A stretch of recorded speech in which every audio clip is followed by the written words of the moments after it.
Skaičių knyga, 35 skyrius. Moabo lygumose prie Jordano, ties Jerichu, viešpats kalbėjo Mozei. Įsakyk izraelitams, duoti levitams iš savo paveldėjimo miestų gyventi ir jų apylinkės ganykloms. Jie gyvens miestuose, jų bandos ganysis miestų apylinkėse, kurios tęsis 1000 uolekčių aplink miestų mūrus. Ganyklos sieks po 2000 uolekčių visomis kryptimis. Į rytus, į pietus, į vakarus ir į šiaurę, o miestai bus viduryje. Iš tų miestų, kuriuos duosite levitams, atskirkite 6 prieglaudai, kad juose rastų apsaugą nusikaltę žmogžudystę. Be šitų duokite levitams dar 42 miestus.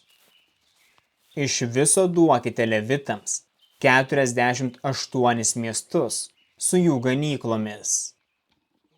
Miestų, kuriuos duosite iš izraelitų nuosavybės levitams, daugiau paimsite iš tų giminių, kurios daugiau turi, ir mažiau iš tų, kurios mažiau turi. Kiekvienas duos levitams miestų pagal savo paveldo dydį.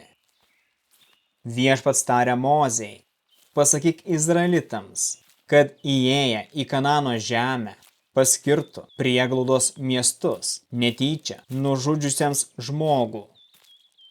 Tokie miestai bus jums prieglauda nuo keršytojo, kad tas, kuris užmušė žmogų, nemirtų, kol nebus stojęs prieš bendruomenės teismą.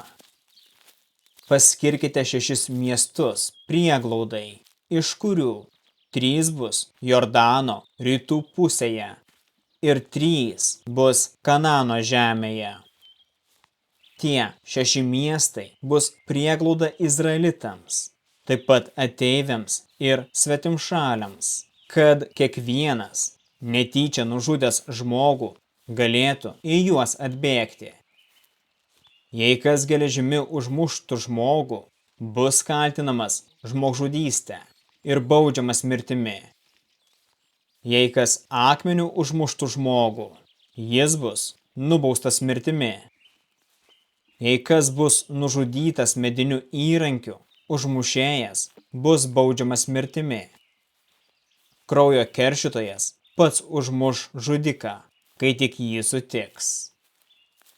Jei kas iš neapykantos pastumtų žmogų, ar mesdamas kuo jį užmuštų, arba ranka suduotų taip, kad jis numirtų, nusikaltėlis bus laikomas žmogžudžiu ir baudžiamas mirtimi.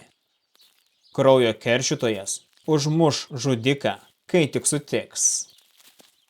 Jei kas, neturėdamas priešiškumo, kitą pastumtų ar mestų į jį ką nors, prieš tai netykojas, ar užgautų akmeniu, kokiu galima užmušti, jo nepastebėjęs, taip, kad šis numirtų, tačiau prieš tai nebuvo jo priešas ir netykojo jam pakenkti, tai bendruomenė darys teismą tarp žudiko ir kraujo keršytojo pagal šiuos nurodymus.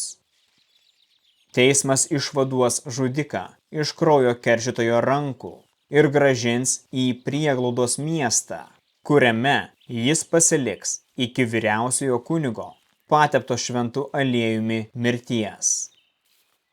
Jei žudikas išeis už prieglaudos miesto, į kurį pabėgo, sienų ir sutikęs kraujo keršytojas jį užmuš, šis bus nekaltas, nes anas privalėjo likti mieste iki vyriausiojo kunigo mirties. Po kunigo mirties žmogžudys sugrįž prie savo nuosavybės. Šį nuostatą privalo vykdyti visos jūsų kartos, kad ir kur jūs gyventumėte. Žmogžudys bus nubaustas apklausus liudytojus, tačiau vieno liudytojo neužtenka, kad pasmerktų žmogų mirčiai. Žmogžudys negali būti išpirktas, jis turi mirti. Pabėgėliai negalės išsipirkti ir grįžti prie savo nuosavybės prieš vyriausiojo kunigo mirtį. Nesutepkite savo žemės, nes ji sutepama krauju ir negali būti apvalyta kitaip, kaip tik krauju to, kuris praliejo kraują. Nesutepkite žemės, kurią paveldėsite ir kurioje aš gyvenu, nes aš, viešpats, gyvenu tarp Izraelio vaikų.